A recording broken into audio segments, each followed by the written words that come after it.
Votre coop IGA Extra de Montmagny et l'espace santé Rachel Berry sont fiers de s'associer à CEMA TV pour la présentation de cette émission d'information.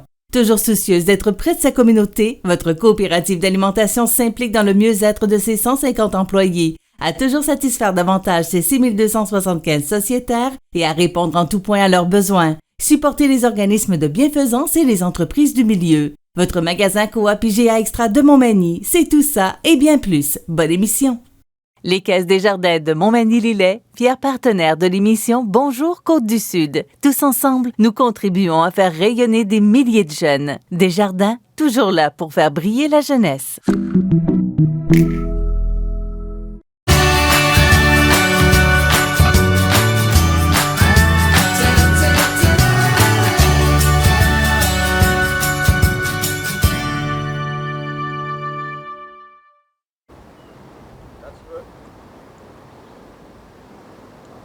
Bon début de journée pour ce lundi 31 juillet. CEMA TV en vacances s'est déplacé du côté du manoir Couillard-du-Puy, aussi connu comme le manoir de l'accordéon aujourd'hui. Et ce qu'on vous propose à l'émission, c'est un retour le 10 mai dernier, alors que Yvon Dumont, préfet de la MRC de Bellechasse, et Alain Vallière, directeur général de développement économique Bellechasse, venaient nous parler de leur désaccord avec le choix du gouvernement Legault concernant le troisième lien. Michel Momini s'est entretenu avec eux. C'est ce qui débute l'émission de ce matin. Un peu plus tard, on va discuter avec Isabelle Gaudreau, contrôleur routier, qui a rencontré les jeunes de l'école Beaubien juste à la fin de l'année scolaire. Et aussi, Philippe Laprise, l'humoriste, était de passage ce printemps en spectacle aux Arts de la Scène et on l'a rencontré.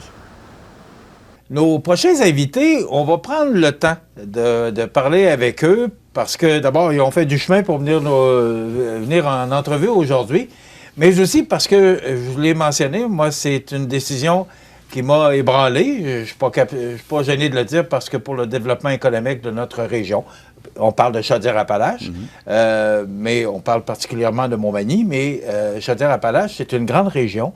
Et là, aujourd'hui, je reçois M. Alain Vallière, qui est maire de Saint-Vallier, mais également directeur général de développement économique de Bellechasse. M. Vallière, bonjour. Bonjour, M. Montmagny. Et Yvon Dumont, qui est maire de la municipalité de la Durantais et préfet de la MRC de Bellechasse. M. Dumont, bonjour. Bonjour, M. Montmagny. D'abord, bienvenue chez nous. Bien, ça me fait plaisir d'être là. Oui, puis on va prendre le temps. Oui. On va prendre le temps de jaser sur cette histoire qui a fait parler beaucoup là, depuis 2 semaines. C'est la volte-face du gouvernement par rapport au troisième lien, le troisième lien autoroutier. Vous avez réagi, les deux, oui. Bon, dans la MRC de Bellechasse, M. Leroulier aussi. Ici, je vous dirais que ça a moins réagi. On dirait que plus on s'en va vers l'Est, moins ça préoccupe les gens. Je ne dis pas que ça ne préoccupe pas, mais on dirait peut-être moins. Mais vous autres, vous avez décidé de parler haut et fort sur cette décision-là. Vous avez rencontré Mme Guilbeault. Donc, on va commencer d'abord par comment vous avez reçu ça au moment où c'est arrivé que M. Legault l'a annoncé, parce que on pensait tous que ça allait de l'avant. M. Vallière, vous avez reçu ça comment? Bon, évidemment, j'ai eu 2 grandes réactions. La première, c'était de stupéfaction et de déception. Alors, parce qu'on sait très bien que c'était un engagement du gouvernement depuis même l'élection 2018, moment pour lequel le gouvernement, et plutôt pas le gouvernement, mais le parti de la CAQ s'était positionné pour un troisième lien autoroutier entre les Rives-Nord, Rive-Sud et Rive-Sud de Québec. À ce moment-là, nous, c'était quelque chose sur lesquels ils se sont fait élire à 2 reprises. Alors, puis ils s'engageaient, puis c'était études, pas d'études, peu importe le coût, on fait le projet. Alors, ça nous a surpris, évidemment déçus, énormément déçus, parce que c'est une gifle en plein visage pour le milieu, pour les régions et le milieu rural. Ici, il faut bien se comprendre. On parlait un peu trop, je pense, à un moment donné, d'un lien entre la Ville de Québec et la Ville de Lévis. C'était beaucoup plus large que ça, puis c'est d'avoir une vision plus élargie de la situation qu'il faut avoir par rapport à ce lien autoroutier-là dont on parle, parce qu'on parle du développement économique de l'Est du Québec, des régions. Vous faisiez mention qu'ici, peut-être que ça a eu moins d'écho, mais c'est tout aussi important. Puis laissez parler vos gens d'affaires, vos entrepreneurs. Ils vont vous dire que il n'y a seulement qu'un pont, le pont Pierre-Laporte, qui peut faire le transport des marchandises du côté de la Rive-Nord. Qu'arrivera-t-il là, puis on l'a vu à quelques occasions, le pont Pierre-Laporte a dû fermer. L'impact que ça a pour les entreprises, c'est très important, c'est énorme. Et c'est pour ça que si vous parlez à vos entreprises, que ce soit de Montmagny, de Lillet, de la Pocatière, ils empruntent tous ou ils livrent tous des produits à un moment donné ou à un autre au Saguenay-Lac-Saint-Jean, sur la Côte-de-Beaupré, dans Charlevoix, et voire même la Côte-Nord. Alors, c'est pour ça que c'est très décevant parce qu'on se dit il n'y a pas de considération pour les régions puis le développement économique. Mais en même temps, que je dis que j'ai été stupéfait, on voyait aller le dossier depuis 2018 où, évidemment, on disait le gouvernement a 5 options. Il y avait 5 options entre l'île d'Orléans et les ponts actuels. Après ça, c'était réduit à 3 options. Par la suite, on a retenu la dimension centre-ville à centre-ville. Puis nous, le gouvernement s'était engagé à le faire. Alors, on les regardait aller, puis on se disait, on va les laisser aller, mais ça ne répond pas aux besoins de notre région, puis des régions, puis des entreprises manufacturières, puis de celles qui produisent des biens.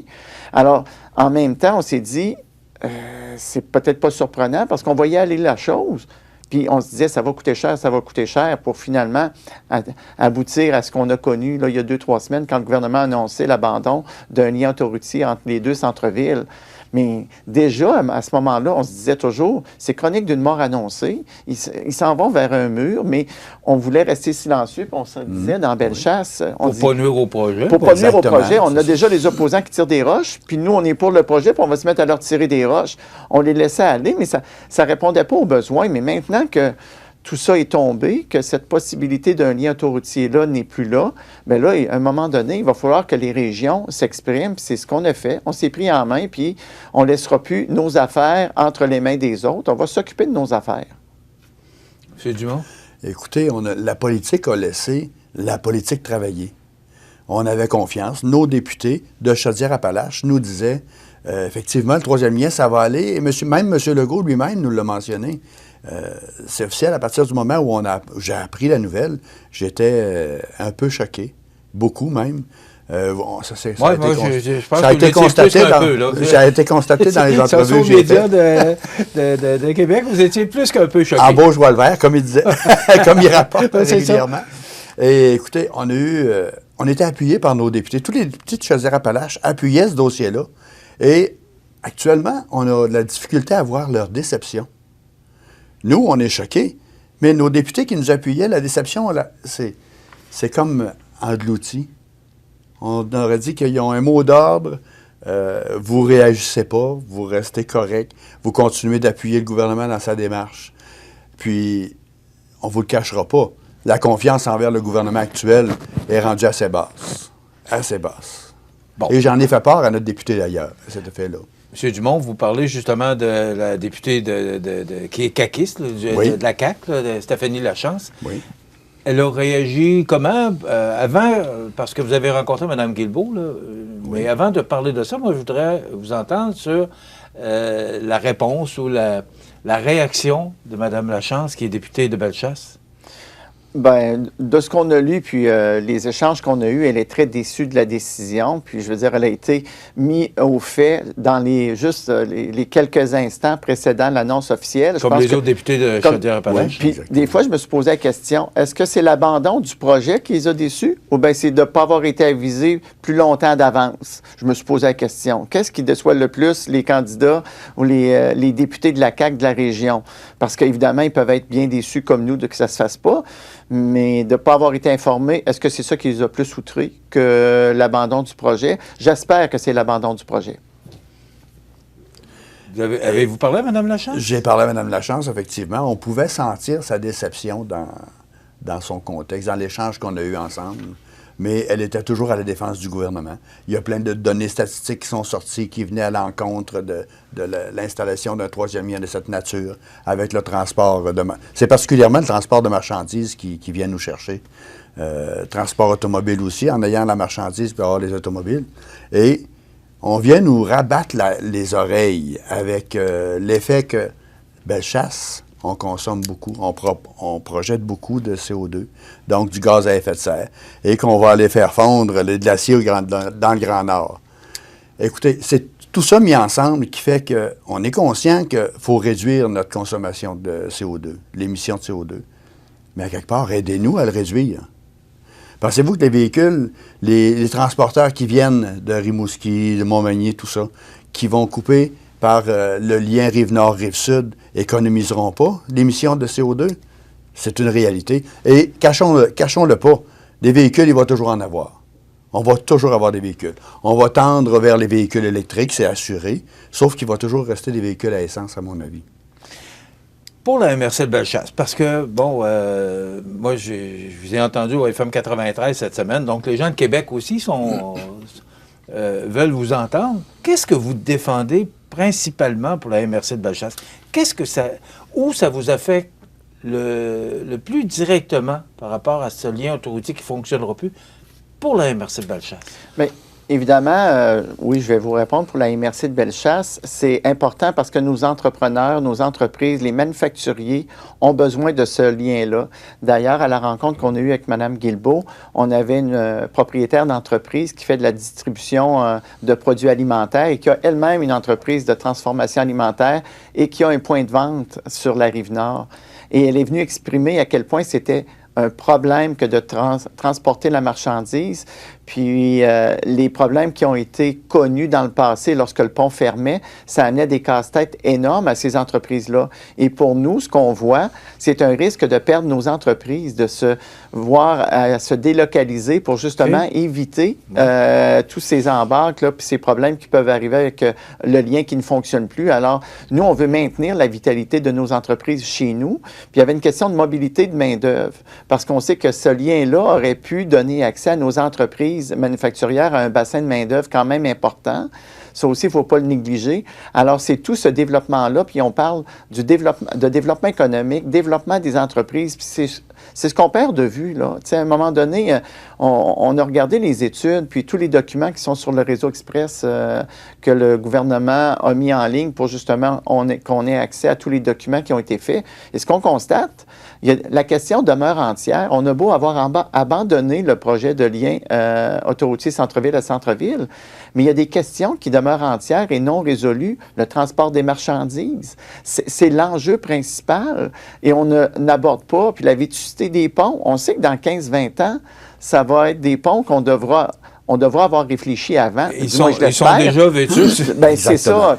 Et c'est tout ça qu'on demande. Nous, on demande, oui, pour Bellechasse, puis on a un souci pour nos entreprises parce qu'on veut maintenir la vitalité de notre territoire. Mais il faut le voir aussi au-delà de Bellechasse. On parle pour les régions, le milieu rural. On vient de bafouer les régions avec cette décision-là. Puis un je m'en foutisme pour l'Est du Québec.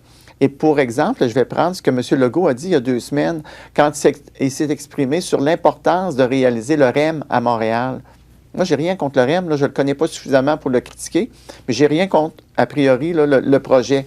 Mais ce qu'il a ajouté, c'est ça qui est encore plus blessant venant du premier ministre. Il dit « C'est important qu'on réalise le REM pour le développement économique de l'Est de l'île de Montréal. » Bien, coudonc, c'est sûr seulement Montréal qui compte au Québec. Les régions, on les laisse, puis on les laisse mourir, puis on les laisse tomber petit à petit. C'est ça qui est épouvantable de la bouche d'un premier ministre qui parlait des régions. Puis je tiens juste à rappeler que la CAQ a vu le jour en région, particulièrement dans Chaudière-Appalaches. Ouais. Alors, vraiment, c'est de tourner le dos à une région qui a fait en sorte que ce parti-là puisse prendre le pouvoir, puis qu'on tourne le dos aussi facilement, c'est épouvantable. Ça m'amène à vous. M. Lehouillier a mentionné que, et j'aborde un peu dans le même sens que vous, que Québec et Montréal seraient, on va le dire au conditionnel, priorisés par le gouvernement, et qu'il ne resterait que des miettes pour les régions. On s'en rend compte. On s'en rend compte. Écoutez, seulement que cette décision-là qui a été rendue, puis on voit ce qui se fait comme travaux à Montréal, puis on regarde ce qui va se faire ici à Québec. Quand même, Québec, là, c'est la capitale du Québec. C'est la capitale nationale. Qu'est-ce qu'on fait avec notre capitale? Est-ce qu'on a une vision d'avenir pour la capitale? On n'a même pas, comme le disait M. Vallière tantôt, nos ponts ils sont vieillissants actuellement. Il y a plein de rénovations et de réparations qui doivent être faites. Qu'est-ce qui va se passer? Les gens vont bouchonné à l'entrée du pont. S'il y avait un autre lien, les gens pourraient contourner. Ce serait une économie pour tout le monde. Puis une économie d'énergie pour nos citoyens, une économie en termes de consommation pour nos entreprises, et puis un avantage pour toutes les personnes qui reçoivent les livraisons pour le transport. Écoutez, il se fait de la livraison Rive-Sud, Rive-Nord, mais il s'en fait aussi Rive-Nord, Rive-Sud. Nos gens, nos entreprises sur la Rive-Sud, ils en reçoivent du matériel pour pouvoir produire ce qu'ils ont à produire. Alors, réfléchissons un peu comme Québécois. À quelque part, là, il y a le gros bon sens aussi à travailler avec ça. Vous avez rencontré Mme Guilbeault il y a 2 semaines, Oui. presque 2 semaines, et vous êtes resté en joie le vert. Oui. Qu'est-ce que vous avez défendu? D'abord, est-ce que vous avez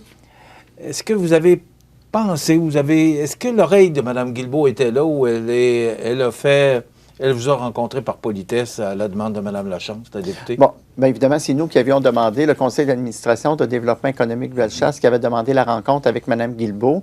Évidemment, on avait interpellé Mme Lachance pour qu'elle facilite la communication et qu'elle puisse venir nous rencontrer dans Bellechasse. C'est ce Mais qu'elle a déjà, fait. ça est allé vous voir. C'était déjà un bon pas, puis on remercie un peu le temps qu'elle a pris pour venir nous rencontrer. Ce qu'on peut dire, c'était une rencontre à huis clos. Je ne suis pas sûr qu'elle a apprécié l'heure qu'elle a passée avec nous, parce que ça a été vraiment une discussion très franche et très directe.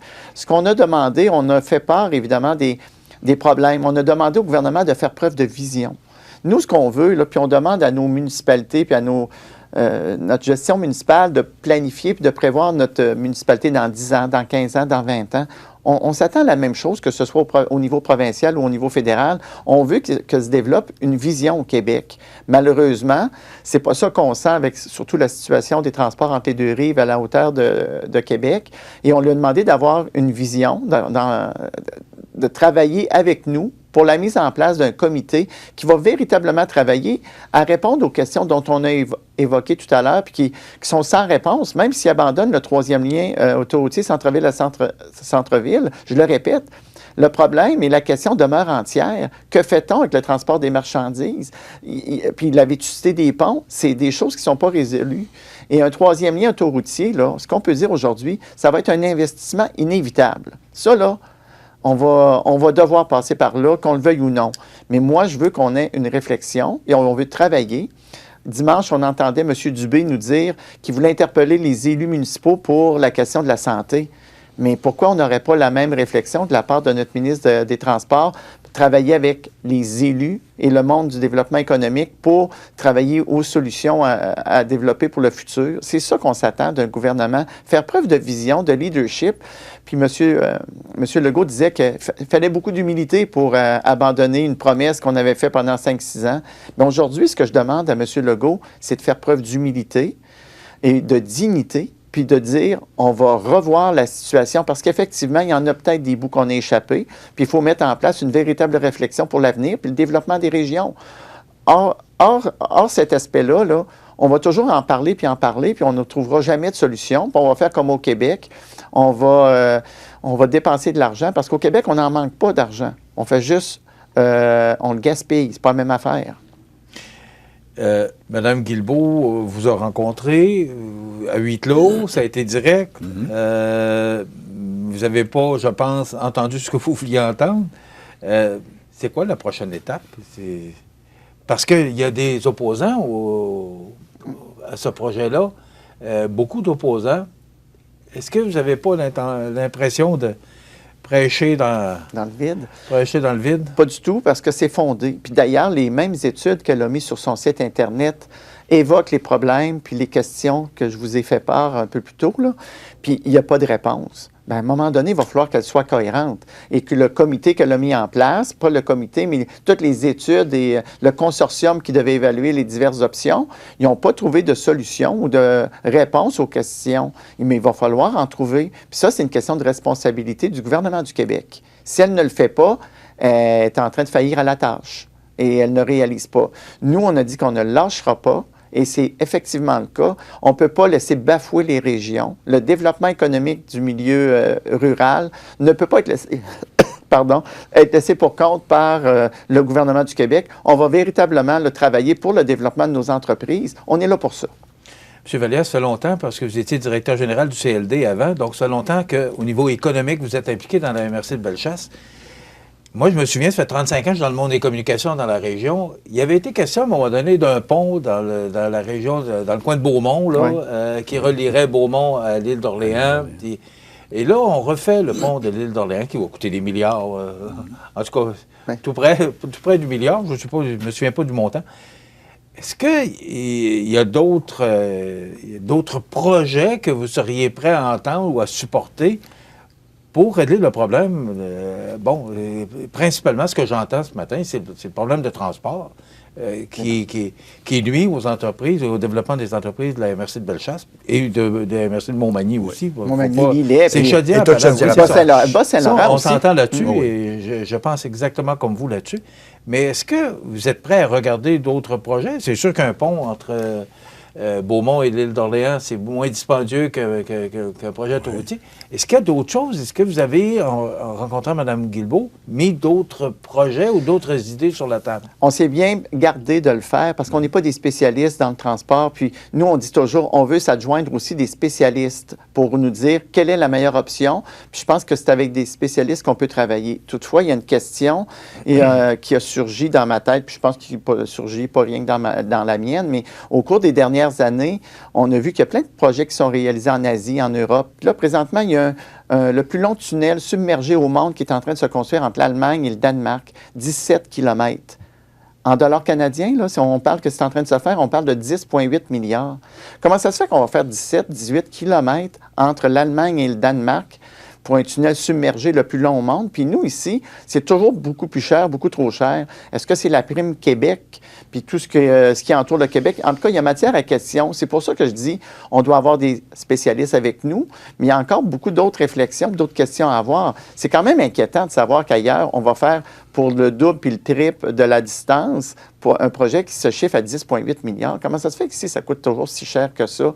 Mais il y en a des solutions. Il suffit juste de se pencher là-dessus puis de travailler de façon intelligente, puis je veux dire avec la bonne foi des gens, puis on va trouver une solution. Mais on veut arrêter de pelleter par en avant puis trouver des solutions pour l'avenir. C'est une vision d'avenir qu'on veut puis qu'on doit avoir.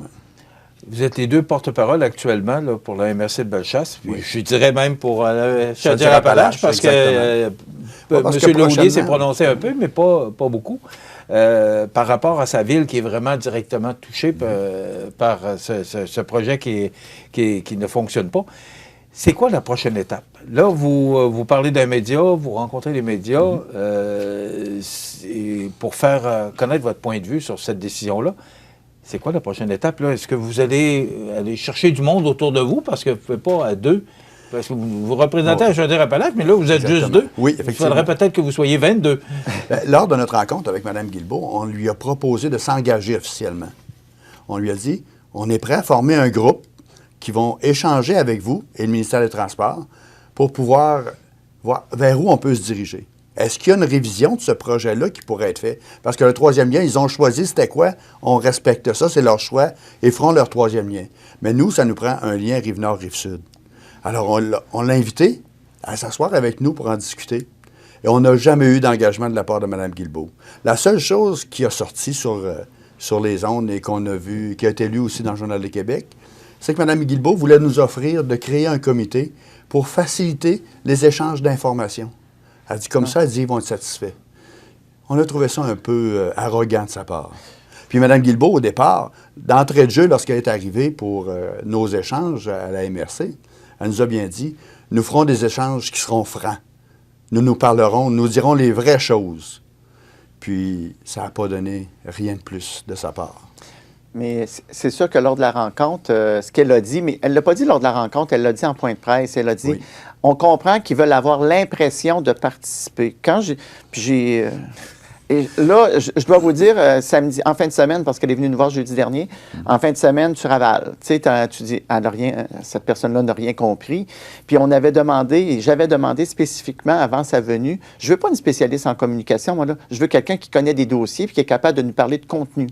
Mais on a encore connu la cassette, on nous a parlé. Et après, quand j'ai entendu ce qu'elle a dit en point de presse, ils veulent avoir l'impression de participer.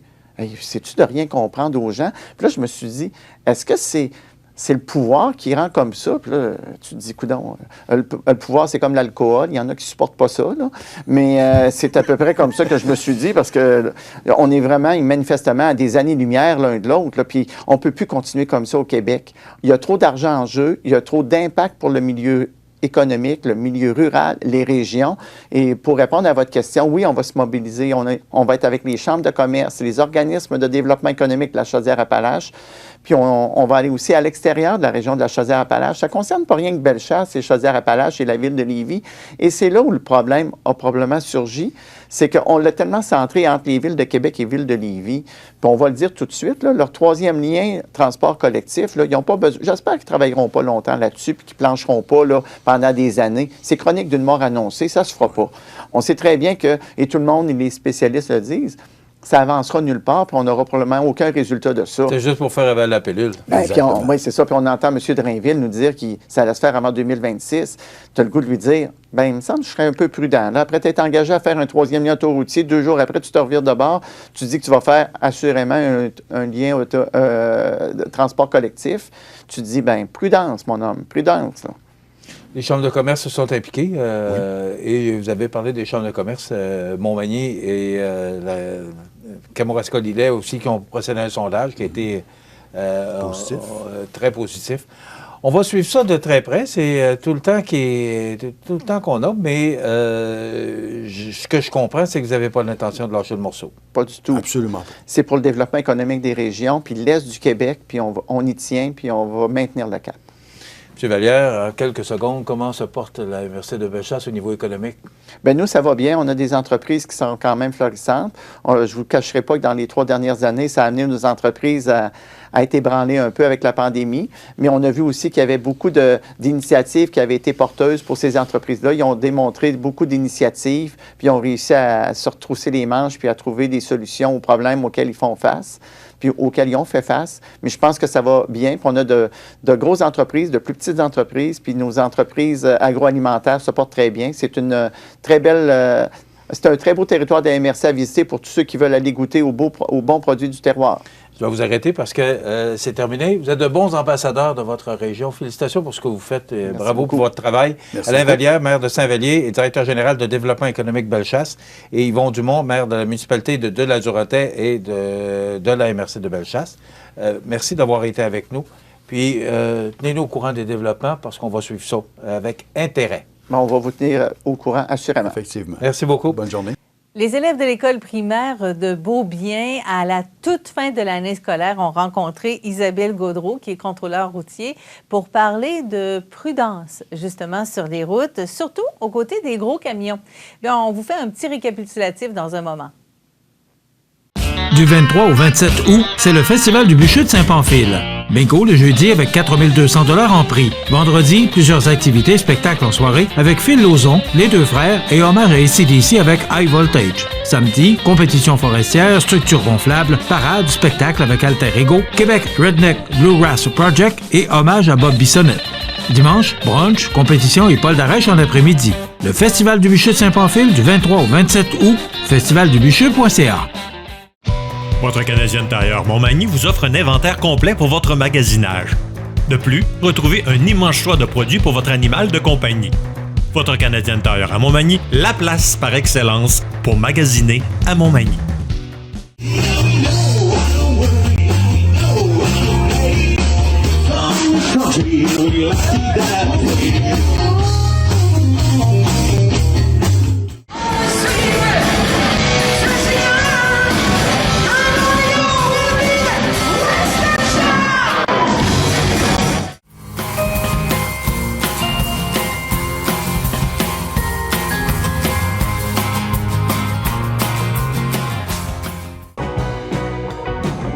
Le Festival rétro de Cap-Saint-Ignace est de retour pour une 13e édition les 11, 12 et 13 août prochains au Parc Optimiste. Plusieurs groupes de musique rétro seront sur place pour vous rappeler les plus beaux souvenirs. Exposition et parade de voitures antiques, méchouis le samedi soir, brunch le dimanche matin, emplacement pour roulotte, tout a été pensé pour vous faire passer de bons moments au Festival rétro de Cap-Saint-Ignace au profit de l'organisme Marchand de Bonheur, levée de fonds pour les enfants malades.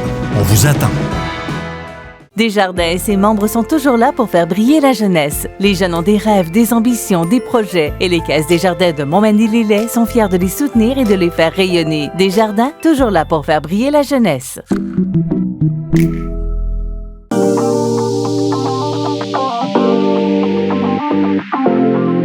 Fringues et futé, la destination incontournable pour découvrir nos designers québécois. Plus de 50 marques en boutique. fringuesfuté.com.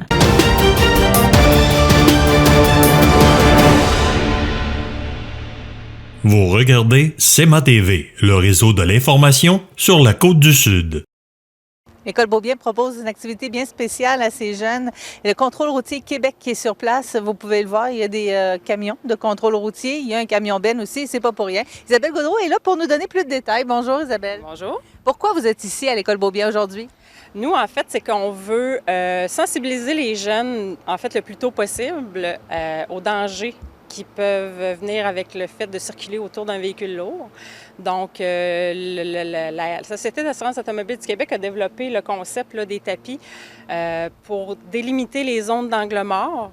C'est très visuel, donc vous savez, des fois, quand on donne des consignes de sécurité à nos enfants, bon, ils nous ont écoutés, ils nous ont entendus, on ne le sait pas trop.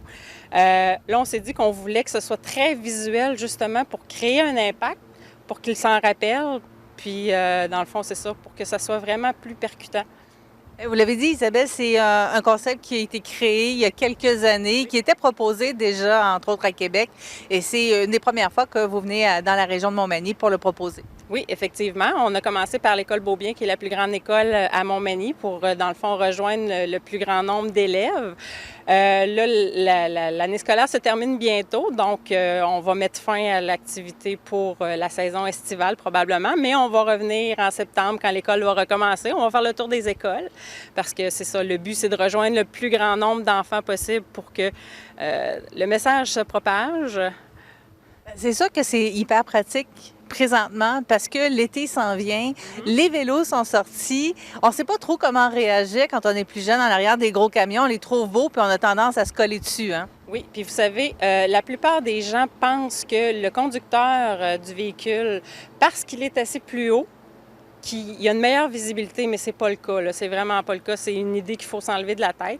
Puis c'est ce qu'on veut dire aussi aux enfants, c'est que, dans le fond, on est tous responsables de notre propre sécurité en partant, là. On ne doit pas mettre notre sécurité dans les mains de quelqu'un d'autre. Donc, moi, je dis aux enfants, bien, vous êtes le plus petit. Entre le camion puis vous, c'est vous le plus petit, donc c'est à vous de vous reculer. C'est à vous de faire plus attention. Prenez pas pour acquis que le conducteur, il vous voit. Là. Je leur donne des petits trucs, mais c'est ça. C'est vraiment pour sensibiliser les enfants le plus tôt possible à leur propre sécurité. Bien, on peut peut-être le voir, là, ici, là, vous avez le camion, il y a un tapis rouge autour. Bon, peut-être pour un rappel pour les adultes aussi. Toute la zone rouge, dans le fond, là, c'est la zone que le conducteur ne voit pas. Effectivement. Comme vous pouvez voir, là, ça, c'est un camion Ben. C'est pas le plus gros des camions. La zone est quand même très étendue autour du camion. Donc, il faut se dire que plus le camion va être long, plus la zone d'angle mort va suivre, elle va être longue aussi. Donc, oui, c'est vraiment... même les adultes, comme vous dites, là, il y en a qui sont très surpris là, quand ils voient l'étendue des tapis au sol, justement. Puis, il y a des zones en plus. On voit à l'avant, il y a une zone de pointillés. Ça, c'est une zone où, dans le fond, peu importe la grandeur qu'on a, qu'on soit petit ou grand, on disparaît complètement à l'avant du véhicule. Donc ça, je l'appelle ma zone mortelle, là. Peu importe qu'on soit petit ou grand, on disparaît complètement de la vision du conducteur, là. Et c'est la même chose pour les véhicules automobiles. Exactement. Un véhicule automobile qui va être en arrière du camion, dans la zone rouge, une petite voiture, une Smart ou des trucs comme ça, va disparaître complètement de la vision du conducteur, là. C'est pas parce que le conducteur est pas professionnel, qu'il porte pas attention, qu'il n'est pas à son affaire, qu'il est dans l'une. Pas du tout. C'est qu'il veut bien, mais il est limité par son véhicule. Présentement, on a un camion du ministère des Transports qui n'est pas équipé pour l'hiver. C'est un camion qui travaille pour l'été. Mais imaginez, quand les ailes de côté, les grattes, rajoutez tout ça, vous rajoutez, dans le fond, la grandeur des zones d'angle mort grossit, vous diminuez la visibilité du conducteur. Donc, lui, il est limité là, par tous ces équipements. La plupart du temps, là, je vous dirais que les accidents ne sont pas causés par nécessairement la mauvaise foi du conducteur, mais par des gens qui prennent pour acquis que lui les a vus puis qu'il va les laisser passer, mais alors que lui, il les a pas vus du tout, là. C'est un bon rappel. Merci beaucoup, Isabelle Gaudreault de Contrôle routier Québec. On va vous laisser faire justement l'atelier avec les jeunes de l'école primaire Beaubien. Et on vous rappelle que Contrôle routier Québec va vous proposer ses activités, ses ateliers aux autres écoles à compter de cet automne. On l'apprécie beaucoup, Philippe Laprise. Cet humoriste était de passage le printemps dernier avec les Arts de la scène. On s'est entretenus ensemble pour parler de son spectacle, entre autres, et il nous avait confié qu'il aime beaucoup Montmagny. C'est ce qu'on vous propose dans un moment. Samedi prochain, 18 février, on va recevoir Philippe Laprise du côté de la salle Edwin Bélanger à Montmagny. C'est toujours un plaisir de revoir Philippe Laprise à Montmagny. Bonjour! Bonjour! Et là, c'est le nouveau spectacle. Ça fait pas très longtemps qu'il est débuté, donc c'est quelque chose de tout nouveau, tout chaud. Il s'appelle « Pourquoi pas ». Exactement, un spectacle qui relate un peu comment je pourrais dire, mon début de pandémie, où je me suis aperçu de quelque chose sur mon corps, et puis là, j'ai passé des examens médicaux, puis j'ai attendu des résultats. Un show bien drôle. Oui, ça part un peu stressant et déprimant, où on s'attend à quelque chose de dramatique, mais j'imagine que ça a créé des situations plutôt comiques. Ben oui, effectivement, en fait, ce que ça a créé, c'est le côté de profiter de la vie, de se dire, Colin, il faut que j'en profite au maximum, puis tout ça.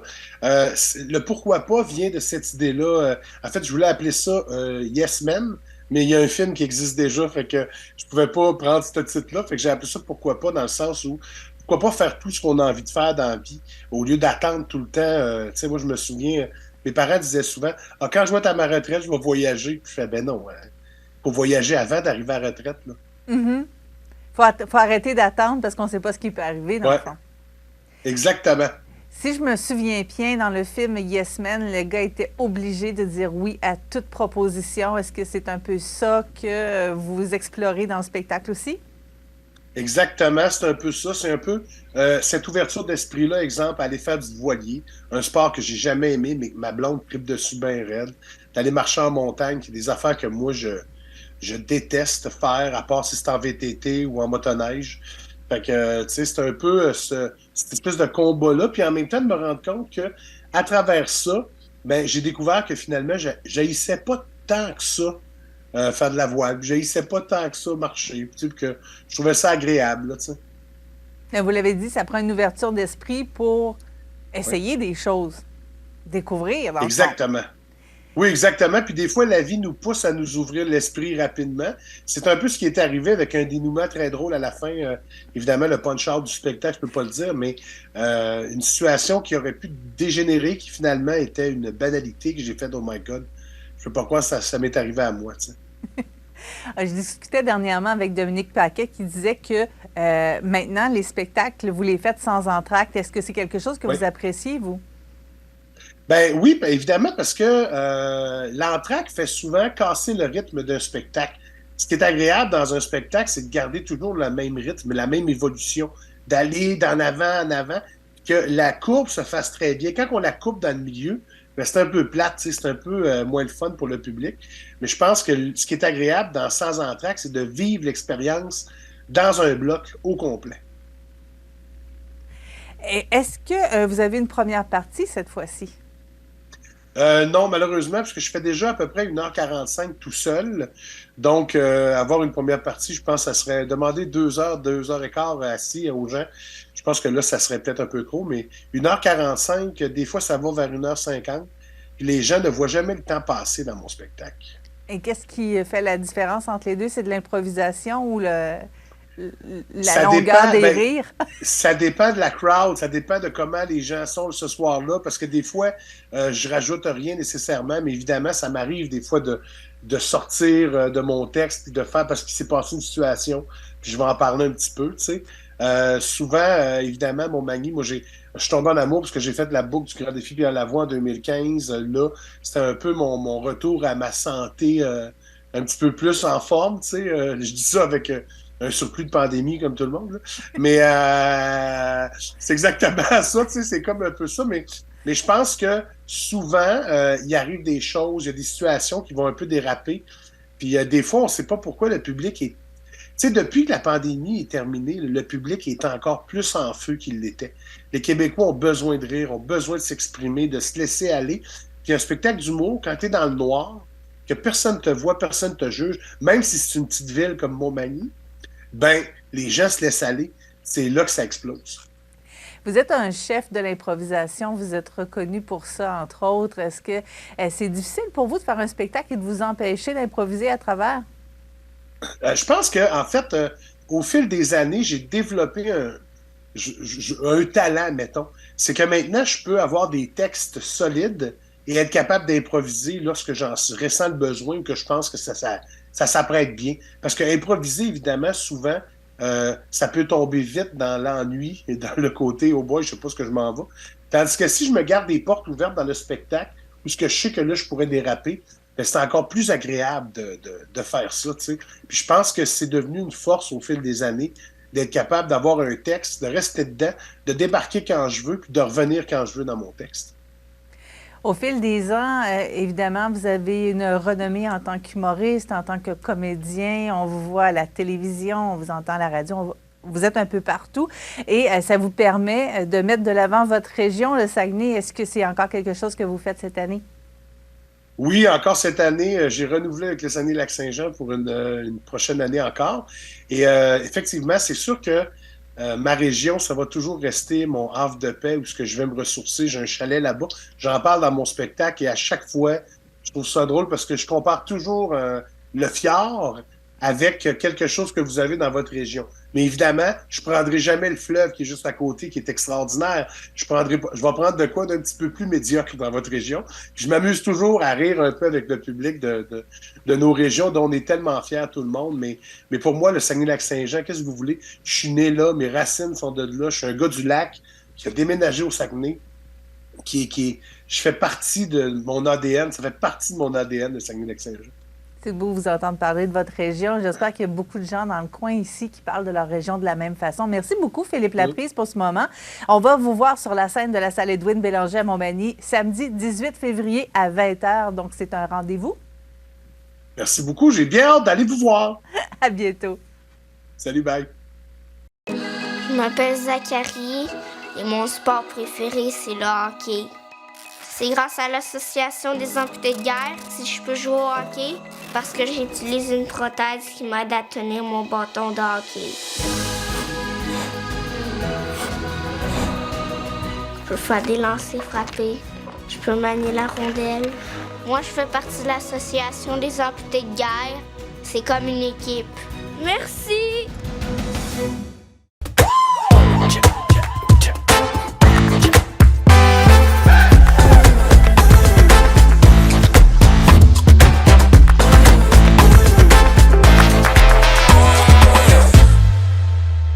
Vous regardez C'est ma TV, le réseau de l'information sur la Côte-du-Sud.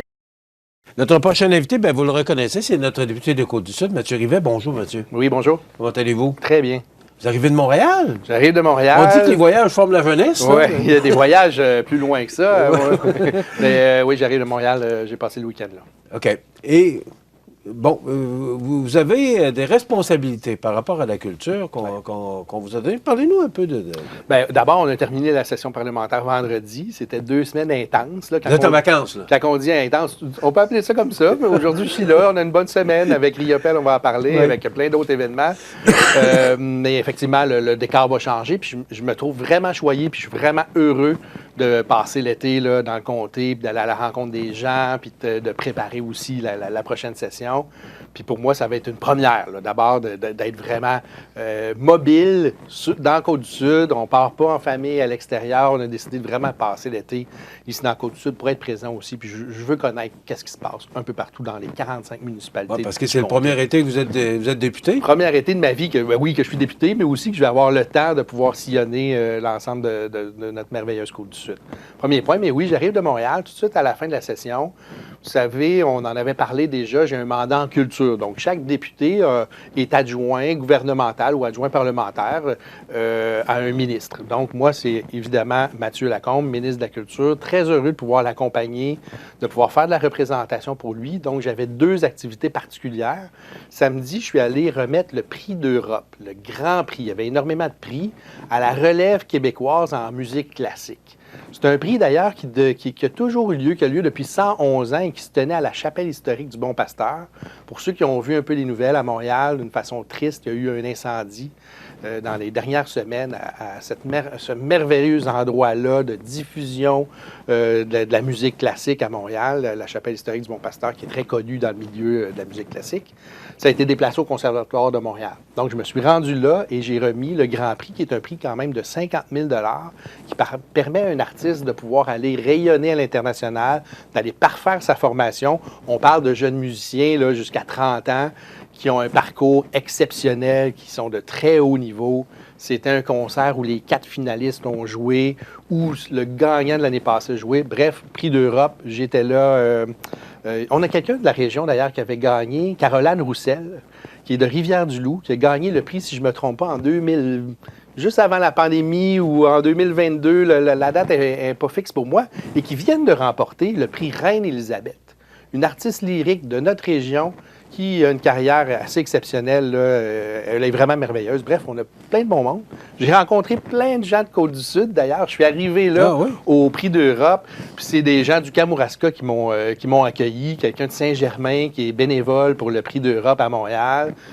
Puis également une dame qui s'occupe de la chapelle de Saint-Denis où il se tient plein d'activités cet été, qui était là, qui habite Montréal, mais qui vient l'été là, dans notre région.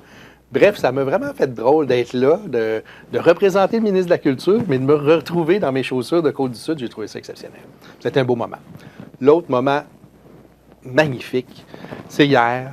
J'ai été invité par l'Orchestre métropolitain, le dernier concert de l'année. J'ai eu l'opportunité de rencontrer Yannick Nézet-Séguin. Si les gens veulent aller voir un peu les photos là, sur ma page de député, la page Facebook du député, ça a été une rencontre. Vous savez, j'ai fait de la direction d'orchestre, j'ai fait de la gestion culturelle, et là, de rencontrer quelque part un idole, là, c'est vraiment un chef d'orchestre qui fait carrière internationale, il est partout. C'est une personne d'exception, qu'on dit. Puis je suis allé voir ce concert-là avec mon fils, avec Charles. Ça a été vraiment une belle rencontre. Puis je peux vous faire une petite confidence. Dans le fond, je travaille sur un dossier important qui est la philanthropie, le mécénat culturel au Québec. Puis c'est un dossier que je prends à cœur. Puis j'allais là justement rencontrer des gens là, pour développer le mécénat culturel au Québec, puis remettre un peu d'éclat dans un programme qui existe au ministère de la Culture.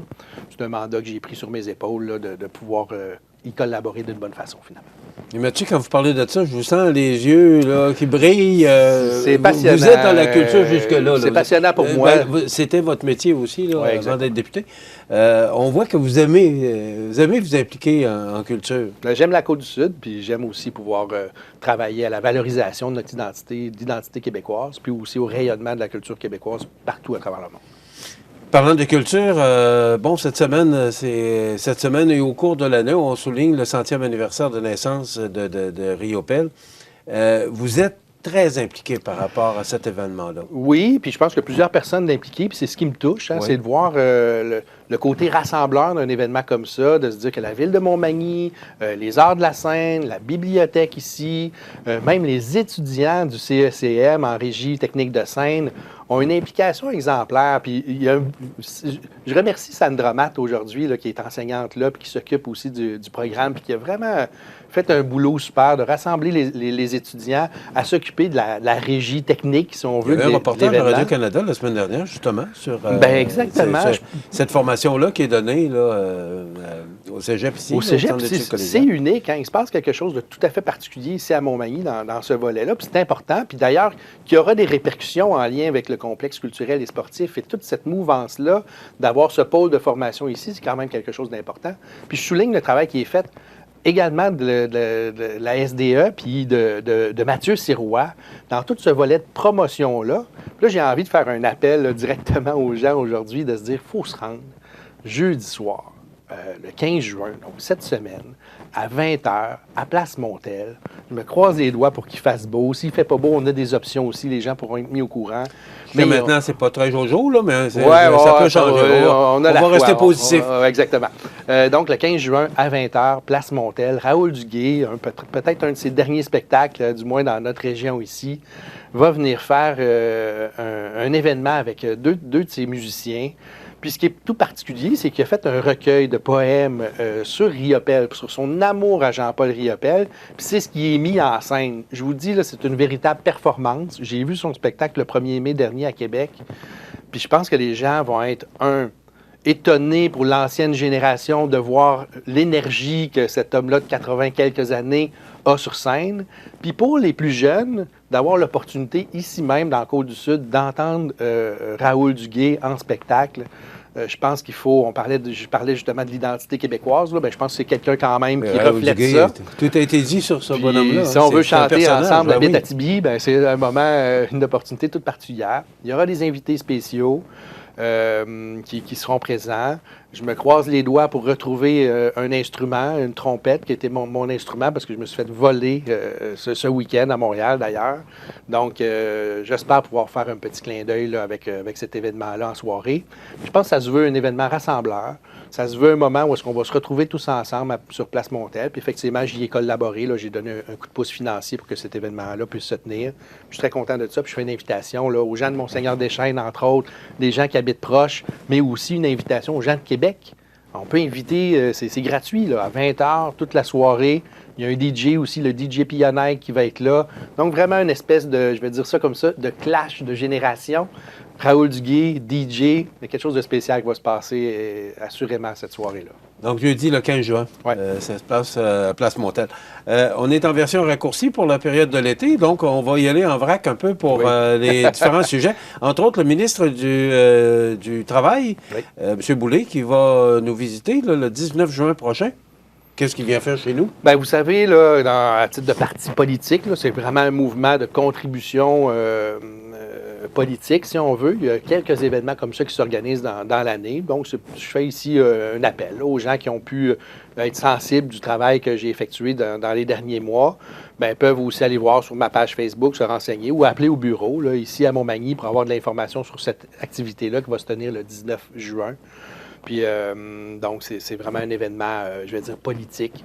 Il s'agit de faire une contribution. Une visite, tout simplement. Oui, pour rencontrer les membres du parti, au fait. C'est vraiment associé aux membres du parti, donc on peut faire un don. Là. Le don annuel, je pense, pour les partis politiques, maintenant, c'est 100 $ maximum pour l'année. Donc, ça permet aux gens de venir se rassembler, puis comme parti politique, de se dire bravo pour le travail accompli, et surtout, il faut continuer maintenant. Fin de session parlementaire, on sait que ça s'est terminé la semaine dernière, vous l'avez mentionné tout à l'heure. Ce serait quoi le résumé pour vous, là? Un mot, peut-être pour... un mot, j'ai envie de dire écoute.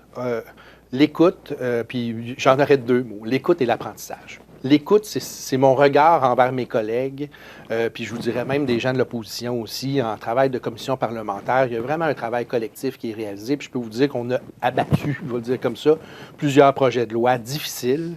C'est sûr que c'est nouveau pour moi, donc on me dit que ça a été une session difficile. Pourquoi? Parce qu'il y a des projets de loi là, qui font pas consensus. Le troisième lien, il est arrivé quand même plein d'éléments. Oui, c'était...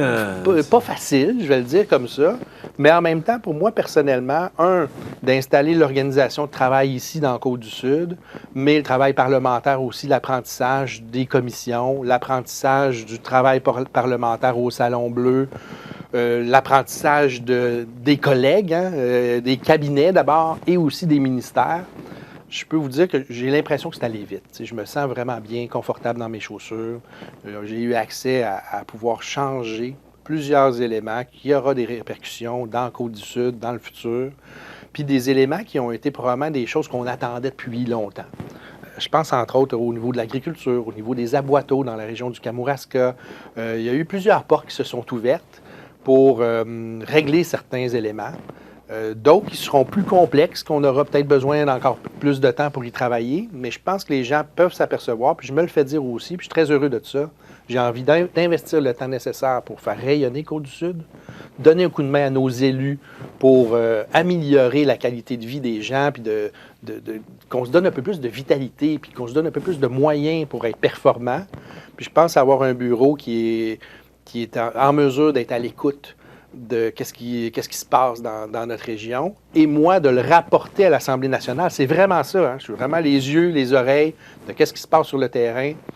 Puis j'apprécie énormément chaque instant. Je suis choyé de vivre ce que je vis.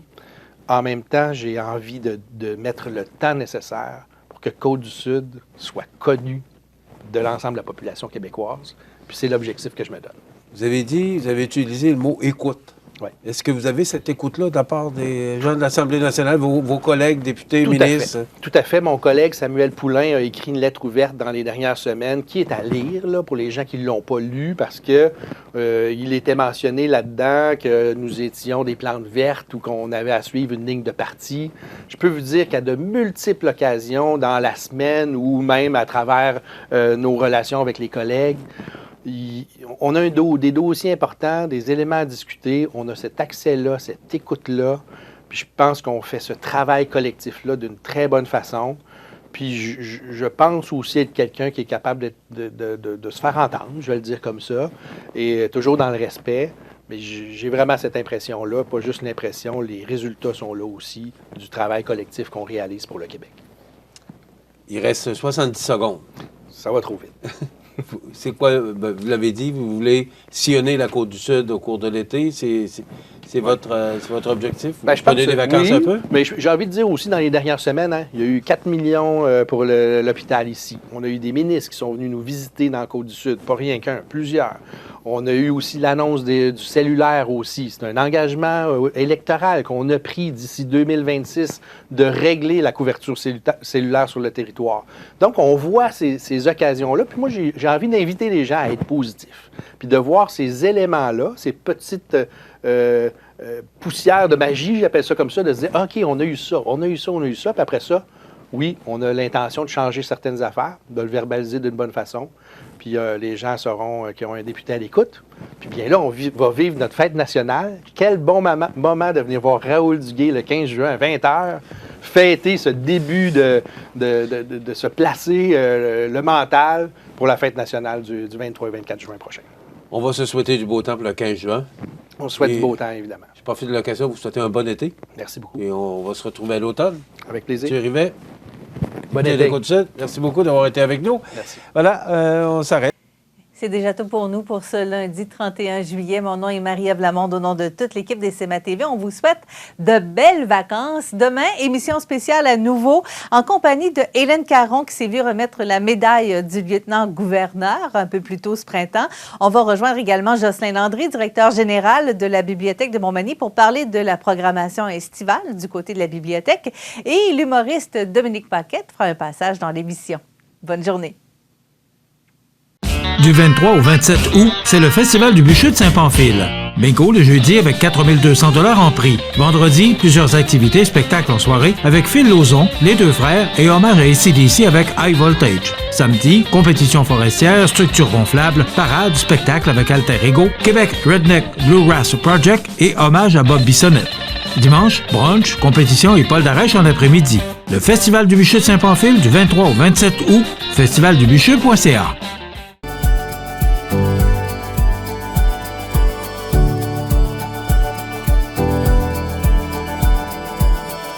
Êtes-vous Promutuelle Assurance? 88 248 7940. La la la la la la la.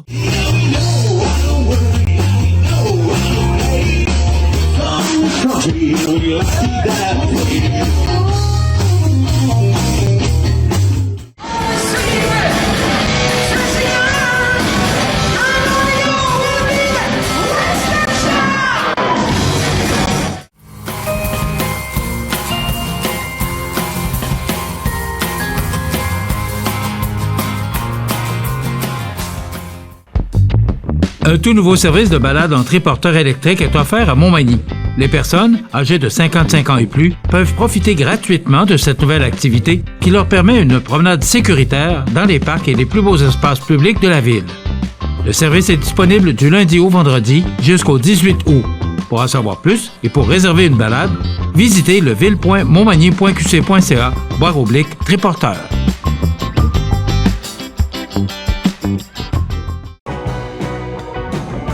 Le Festival rétro de Cap-Saint-Ignace est de retour pour une 13e édition les 11, 12 et 13 août prochains au Parc Optimiste. Plusieurs groupes de musique rétro seront sur place pour vous rappeler les plus beaux souvenirs. Exposition et parade de voitures antiques, méchouis le samedi soir, brunch le dimanche matin, emplacement pour roulotte. Tout a été pensé pour vous faire passer de bons moments au Festival rétro de Cap-Saint-Ignace au profit de l'organisme Marchand de Bonheur, levée de fonds pour les enfants malades. On vous attend.